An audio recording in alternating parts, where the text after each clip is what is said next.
Hello and welcome to the high-level overview of my 2D side-scroller custom project. So in my game, you play as Grandma, who is trying to escape the old person home that she's currently staying at. You must collect these teeth in order to bite open the door. So the core gameplay loop revolves around you going up and down these ladders. So as you can see, as the moment you touch a ladder, you immediately stop, and you can hold W to go up, or you can hold S to go down a ladder. You can also hold shift to run faster, but as you can see at the very top left, it shows that your stamina bar is going down, and once your stamina bar hits 0, you are no longer able to sprint until you wait for a while. So you can see I'm holding sprint, but I'm still walking at a normal speed. Once I let go of sprint, it starts to refill up again.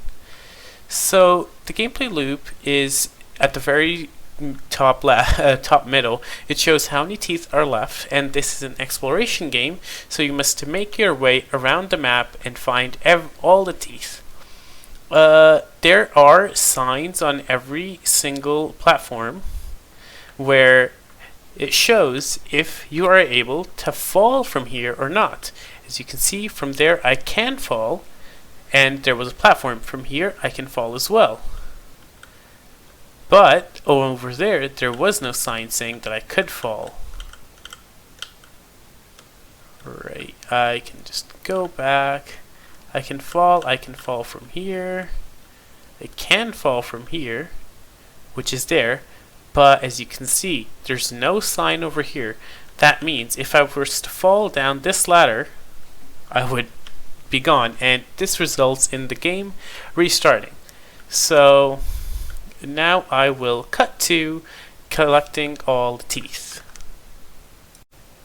As you can see, once you've collected all the teeth, it should show up 0 at the top middle, and once you interact with the door disappears, and on the top left, as you saw, it said you won. And that's the very end of the game. Now I will be going over the blueprints that made all of this possible. So here is the character blueprint, which has most of all the code that's in this project. So at the very start, go on begin play, where it's the usual. We're setting the walk speed of the character to regular walking and adding the viewport, which is the UI that you see. After that, I have a node over here on event tick, where every tick it's checking if the player is near a wall to know if they can climb or not climb a ladder, and if they are near a wall, set on wall to true. They very slowly fall down, and that's why I have the gravity scale at 0.3, and it's setting the velocity to 0 anyways, so that way even if the player was falling really fast when they jumped onto the wall, when they're near the wall, like real life, you don't just keep falling, you kind of hold on to the wall and you kind of stay there. And if you're not on the wall, you just have the regular gravity scale. So to climb walls up and down, there is an add impulse being done every time you press either W or S. And first it checks if you're on the wall, and then just with the climb speed is a very high number since the velocity is constantly 0, so you need a big number to actually show that you're moving at all. And W is just a positive value, S is a negative value, so I don't really need to deal with going up and down. The inputs deal with it themselves. And walk versus run is also fairly simple. If you press shift, you start running. If you let go, you start walking. Rocket science over here. For left and right, it's also fairly simple, as just moving in one direction, and if you press A, it's just going to rotate that direction or just move backwards. And over here, it checks which direction you're walking in, and based on that, it rotates the character.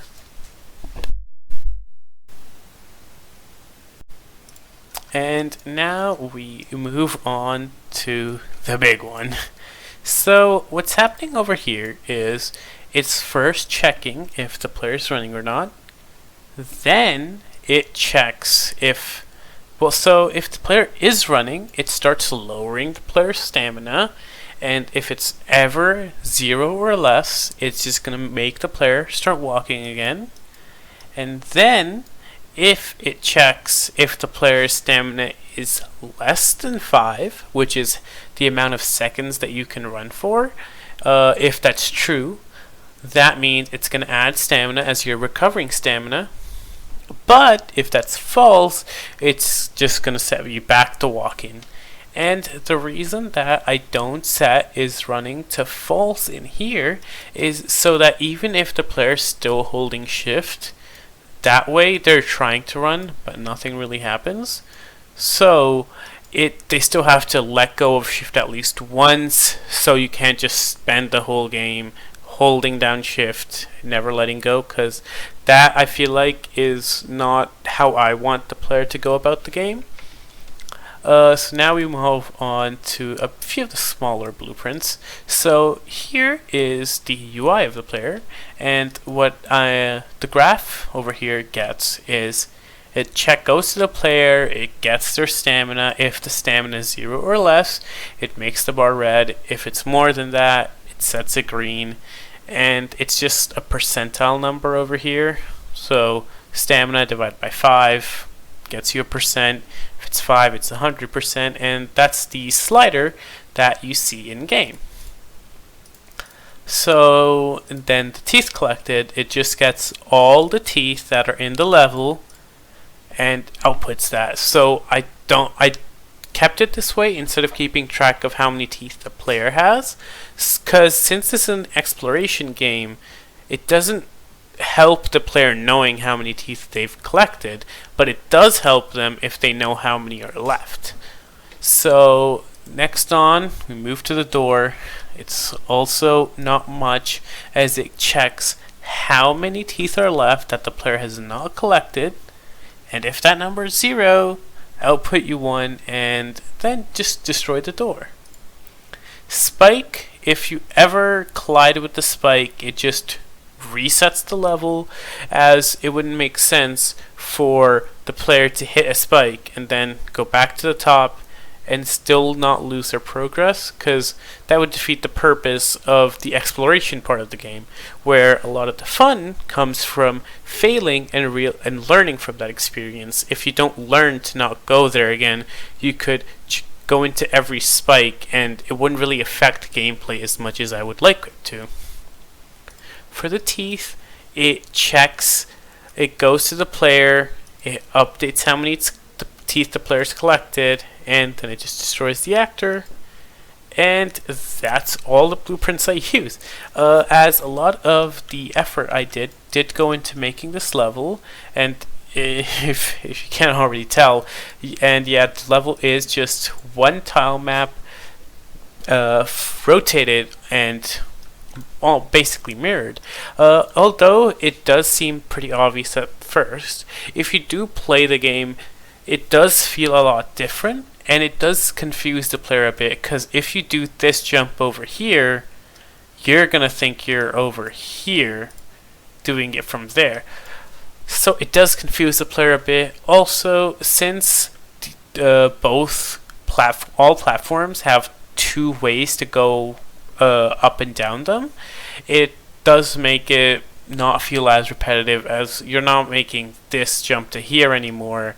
You're making here to here, and since it's the other side, you don't really feel the effect as much. But yeah, that's all, and thank you a lot for watching.